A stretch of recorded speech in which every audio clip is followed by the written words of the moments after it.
ایک وقت کی بات ہے، سبز وادی کے ایک میدان میں 3 مینڈے رہتے تھے، چھوٹا مینڈا، درمیانی مینڈا اور بڑا مینڈا۔ انہیں وہاں کی میٹھی میٹھی گھاس کھانا بہت پسند تھا، لیکن بدقسمتی سے ان کا میدان سوکھ کر بنجر ہو گیا تھا، کیونکہ یہ مینڈے بہت پیٹو تھے اور انہوں نے گھاس کی آخری پتی تک کو کھا لیا تھا، لیکن وہ اب بھی بھوکے تھے۔ کچھ دوری پر انہیں ایک میدان نظر آ رہا تھا جو کہ ہری بھری میٹھی مزیدار گھاس سے بھری ہوئی تھی، لیکن افسوس کہ وہاں جانے کا صرف ایک ہی راستہ تھا، جو ندی کے اوپر ایک جھولتا ہوا پل تھا۔ لیکن پل کے نیچے ایک انتہائی خوفناک دیو رہتا تھا جس کا نام ٹریور تھا۔ وہ بھی ہمیشہ بھوکا رہتا تھا اور اسے کھانے کے لیے رس بھرے مزیدار مینڈے بہت پسند تھے۔ اس سے پہلے بھی وہ کئی مینڈوں کو کھا چکا تھا۔ سب سے پہلے چھوٹا مینڈا پل پر پہنچا۔ اس نے پل پر ڈرتے ڈرتے اپنا ایک کھر رکھا، پھر دوسرا، کیونکہ وہ بہت زیادہ ہلتا تھا۔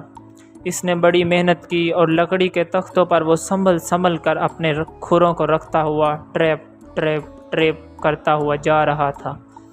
اچانک اسے تیز دہاڑ سنائی دی۔ میرے پل پر ٹریپ ٹریپ کر کے کون جا رہا ہے؟ اور پھر پل کے نیچے سے دیو نکلا۔ اپنے تھر تھراتے ہوئے کھروں کے ساتھ چھوٹا مینڈا منمناتے ہوئے بولا، یہ میں ہوں، میں کھانے کے لیے گھاس کی تلاش میں جا رہا ہوں۔ او نہیں، تم نہیں جاؤ گے، میں تمہیں اپنے ناشتے، لنچ اور چائے میں کھانے جا رہا ہوں۔ او نہیں، خوف زدہ چھوٹے مینڈے نے کہا، میں تو ایک چھوٹا سا مینڈا ہوں، تم میرے بھائی کا انتظار کیوں نہیں کرتے؟ وہ مجھ سے بڑا اور زیادہ مزیدار ہے۔ اس پر لالچی دیو نے انتظار کرنے کا فیصلہ کیا اور چھوٹا مینڈا پل پار کر گیا اور دوسری طرف تازہ ہری بھری گھاس کھانے لگا۔ دوسرے مینڈے نے چھوٹے مینڈے کو تازہ ہری گھاس کھاتے دیکھا اور اسے جلن ہونے لگی اور منہ میں پانی بھر آیا، کیونکہ وہ بھی اسے کھانا چاہتا تھا۔ اس لیے درمیانی جسامت کا مینڈا پل کے پاس گیا اور ندی پار کرنا شروع کیا۔ وہ اپنے درمیانے جسامت کے کھر کو ٹریپ ٹریپ ٹریپ کرتا ہوا جانے لگا۔ ایک بار پھر پل کے نیچے سے دیو باہر نکلا۔ میرے پل پر ٹریپ ٹریپ کر کے کون چل رہا ہے؟ وہ دہاڑا۔ اپنے تھر تھراتے ہوئے کھروں کے ساتھ درمیانے جسامت کے مینڈے نے اپنا لہجہ نرم کرتے ہوئے کہا، یہ میں ہوں، میں اپنے بھائی چھوٹے مینڈے کا پیچھا کر رہا ہوں تاکہ میں میٹھی گھاس کھا سکوں۔ او نہیں، تم نہیں جاؤ گے، میں تمہیں ناشتے، لنچ اور چائے میں کھانے جا رہا ہوں۔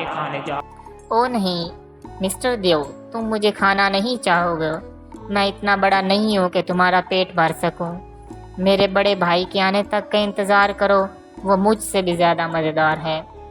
اوہ ٹھیک ہے، دیو نے کہا، اور درمیانی جسامت کا مینڈا تیزی سے پل سے نکل گیا۔ چھوٹے مینڈے کے ساتھ ہری بھری میسی گھاس کھانے لگا۔ بڑے دلیر مینڈے کو جلن ہونے لگی تھی اور وہ پل پار کر کے اپنے بھائیوں کے ساتھ شامل ہونے کے لیے مزید انتظار نہیں کر سکتا تھا، اس لیے ہمت کر کے اس نے پل پر اپنا کھر رکھا۔ Trip trip trip. اچانک ہی پل کے نیچے سے دیو باہر نکلا۔ میرے پل پر ٹرپ ٹرپ کر کے کون چل رہا ہے؟ اس نے تیز آواز میں پوچھا۔ میں ہوں، بڑا مینڈا، تمہارے خیال میں تم کون ہو؟ میں دیو ہوں اور میں تمہیں ناشتے، لنچ اور چائے پر کھانے جا رہا ہوں، دیو بولا۔ او نہیں، تم ایسا نہیں کر پاؤ گے۔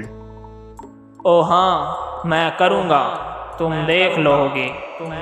پھر دیو بڑے مینڈے کے پاس پہنچا، لیکن اس نے اپنا سر نیچے جھکایا اور بہادری سے دیو کو ٹکر مار دی اور اسے اپنے سینگوں میں پھنسا کر نیچے ندی میں پھینک دیا۔ دیو بہتے ہوئے پانی میں غائب ہو گیا، پھر دوبارہ کبھی نظر نہیں آیا۔ اب کوئی بھی اس پل سے بغیر خطرے کے جا سکتا تھا اور تینوں بکروں کے ساتھ میٹھی ہری بھری گھاس کا مزہ لے سکتا تھا۔ دیکھا بچوں، بہادری میں ہمیشہ جیت ہوتی ہے، اس لیے جہاں کہیں بھی آپ کی ضرورت ہو، آپ نے ہمیشہ بہادری کا مظاہرہ کرنا ہے اور جیت آپ کا مقدر ہوگی۔ اگلی ویڈیو تک پھر ملیں گے۔